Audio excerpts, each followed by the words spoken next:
Vamos seguindo aqui com o nosso 3 em 1. Olha, gente, o ministro da Economia, Paulo Guedes, entregou nesta terça-feira ao Congresso Nacional a primeira parte da proposta de reforma tributária do governo. Guedes e o secretário da Receita Federal, José Tostes, foram pessoalmente entregar o projeto nas mãos dos presidentes da Câmara, Rodrigo Maia, e do Senado, Davi Alcolumbre.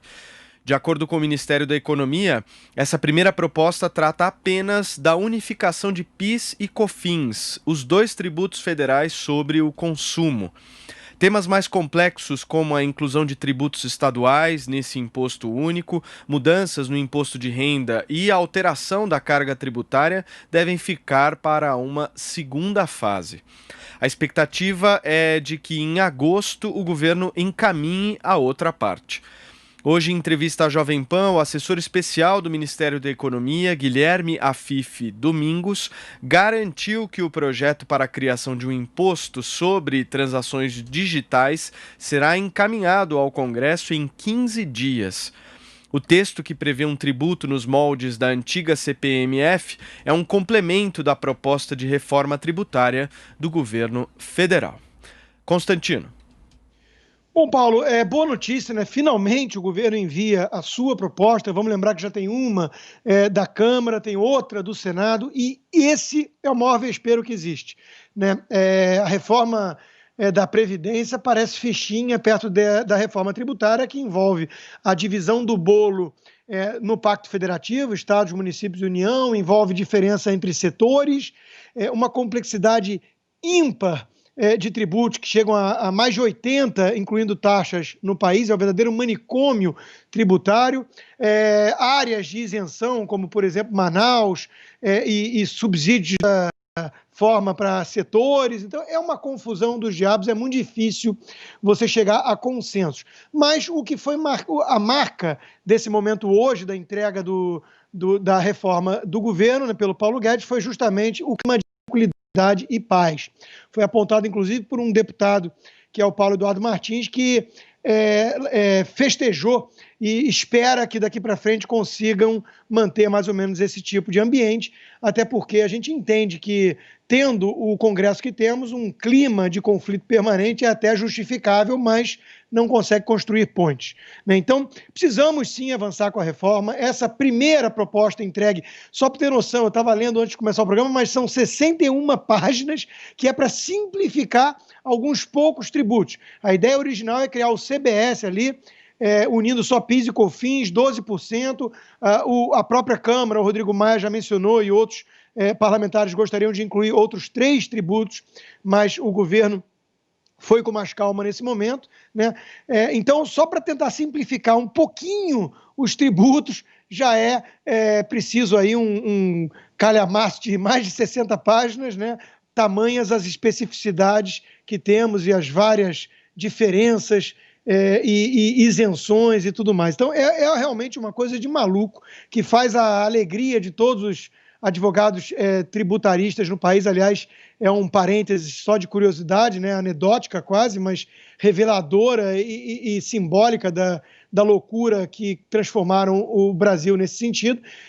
O Brasil tem, entre os poucos bilionários do país, alguns tributaristas, né? Isso já mostra realmente que é um ambiente hostil a quem produz riqueza, né, mas ajuda aí aqueles que conseguem criar caminhos, muitas vezes em regiões cinzentas, para aliviar o fardo das grandes empresas. E é isso que as pessoas não entendem. Uma reforma tributária ideal, ainda mais do ponto de vista de um liberal, deveria ser mega simplificadora, inspirada talvez no modelo ali de países do leste europeu, criar um flat tax, um tributo de renda único para todas as camadas, para não ficar gerando esse tipo de confusão que é benéfica só para quem pode bancar um exército de advogados tributaristas caríssimos, né? Mas isso não vai acontecer. E em política, o ótimo pode ser inimigo do bom e do possível, né? Então, esse projeto, essa proposta que foi entregue, ela aponta na direção correta. Vamos começar simplificando, vamos deixar para uma segunda etapa aquilo que é muito mais polêmico, né, que é a questão da volta de um tributo nos moldes da CPMF, não é exatamente isso, e o Paulo Guedes quer isso junto, né, tem que ter uma visão de pacote com a redução dos encargos trabalhistas. Não é só achar que ele quer voltar com o CPMF, é um imposto ruim, é um imposto que incide em cascata. Por outro lado, amplia muito a base, inclusive pegando informais e ilegais de todo tipo, o que você permite cobrar pouquinho e ter uma arrecadação expressiva. Então, os debates estão apenas começando, né? Os mais otimistas acham que é possível fechar esse ano já batendo martelo numa reforma tributária. Eu confesso que por isso que eu já trouxe aqui em termos de complexidade e é só a ponta do iceberg, eu não consigo ficar tão otimista. Espero estar errado. Josias. O que o ministro Paulo Guedes entregou hoje no Congresso não é uma reforma tributária. Isso é um remendo. Envolve apenas a unificação de 2 tributos, PIS e COFINS. Esse retalho de reforma já havia sido esboçado no governo do Michel Temer, que era um vice improvisado no cargo de presidente. Do Jair Bolsonaro, que é um presidente legitimado pelas urnas, esperava-se algo mais ambicioso. O governo teve 1 ano e meio para apresentar, não apresentou, e na prática, a timidez do ministro é um reconhecimento tácito de que o Executivo perdeu o protagonismo desse debate, perdeu para o Congresso. O próprio Paulo Guedes reconheceu que o Executivo entra nessa articulação da reforma como coadjuvante. Ele discursou lá no Congresso. Eu acompanhei o discurso do ministro, estava ao lado dos presidentes da Câmara e do Senado, e ele disse que essa hipotética reforma que ele entregou lá, limitada à junção de 2 impostos federais, vem para complementar, palavras do ministro, a proposta da Câmara, que inclui tributos de estados e municípios. Ele alegou que não cabe ao ministro da Economia, mas ao Congresso, tratar das relações entre os entes da federação. Isso é conversa fiada, né? O Executivo tem todo o direito, até o dever, de apresentar a proposta. Evidentemente, quem vai legislar é o Congresso.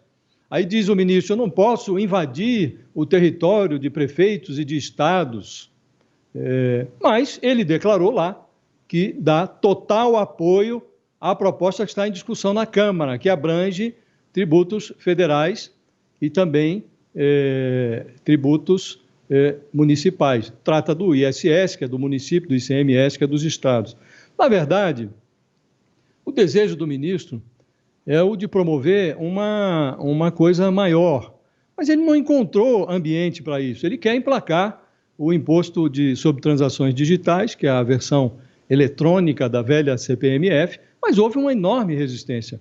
Então, o ministro Paulo Guedes adiou esse plano. Pode-se discutir a desoneração da folha de outras maneiras. Você pode, por exemplo, anular uma série de incentivos fiscais concedidos a vários setores empresariais e usar esse dinheiro para desonerar a folha. Não precisa da CPMF, não é o único caminho, pode-se adotar outro caminho. Essa visita do ministro ao Congresso serviu, na prática, só para tirar uma foto, para oferecer ao mercado uma foto na qual o Paulo Guedes, que é o principal ministro do presidente Bolsonaro, aparece ao lado dos presidentes da Câmara, o Rodrigo Maia, do Senado, Davi Alcolumbre. Isso só, a foto, foi classificada pelo presidente do Senado como um dia histórico, para ter uma ideia de como é que nós estamos tratando a história hoje, né?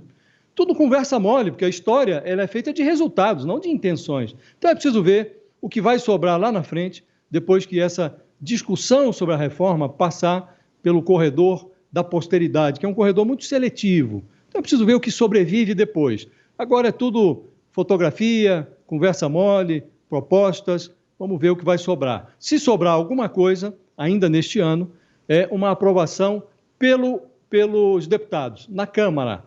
E aí não há tempo para aprovar nas 2 casas, reforma, emenda constitucional, envolve 2 turnos, de um quórum muito qualificado, e se conseguirem aprovar na Câmara, fica para o ano que vem no Senado, que é um ano já complicado, começa a discussão sobre a sucessão presidencial de forma mais intensa. Então, tudo conspira contra a reforma. É preciso ver agora se os atores vão começar a conspirar a favor.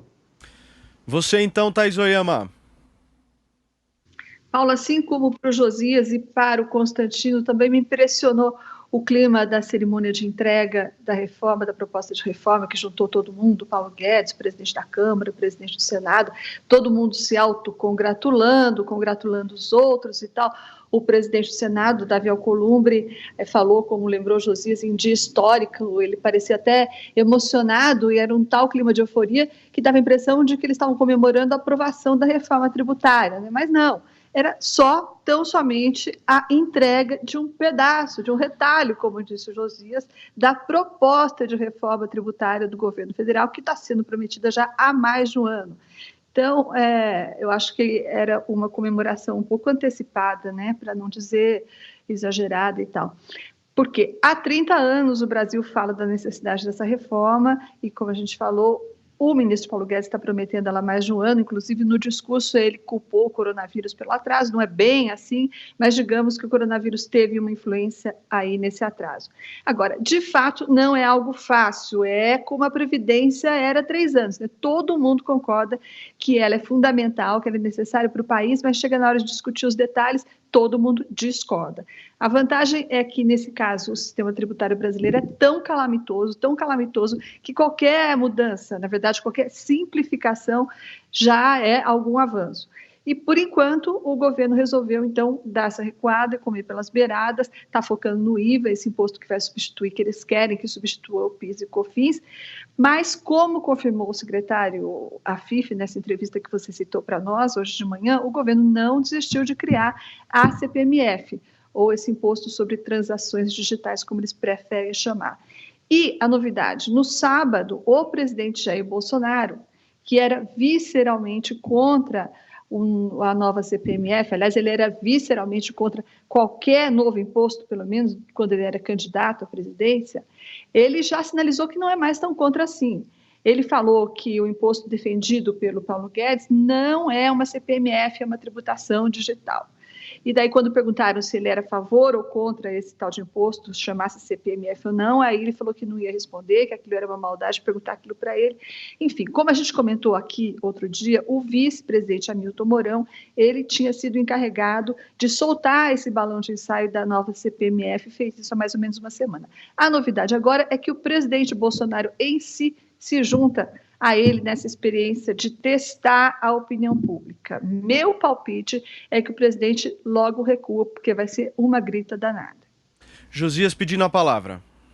Tem um detalhezinho da cerimônia que eu acho que era importante passar para os nossos ouvintes, espectadores, que dá uma ideia do ambiente que se respira hoje no circuito Palácio do Planalto, Congresso Nacional. Atrás de Paulo Guedes, dos presidentes da Câmara e do Senado, estava o ministro Luiz Eduardo Ramos, o general que cuida da articulação política do governo.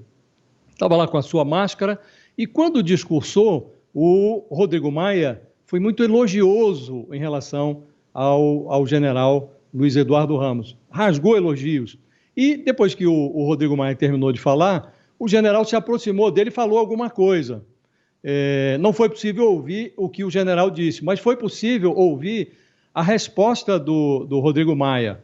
O Rodrigo Maia disse: eu fiz de propósito, que eu quero que você venha trabalhar comigo. Então dá a impressão de que o general Ramos disse alguma coisa para o Rodrigo Maia na linha de, bom, assim, se você me elogiar tanto, vão acabar me demitindo. Como quem diz, olha, elogio do presidente da Câmara no Palácio do Planalto não é muito bem visto. Então tem essa resposta do Rodrigo Maia, e aí os microfones captaram: fiz de propósito, quero que você venha trabalhar comigo. Isso dá uma ideia do ambiente que se respira em Brasília. Há um grande esforço para unificar as intenções, para caminhar na mesma direção, mas a qualquer momento isso pode sair dos trilhos, porque o ambiente é sempre muito tenso e muito confuso, muito conflituoso.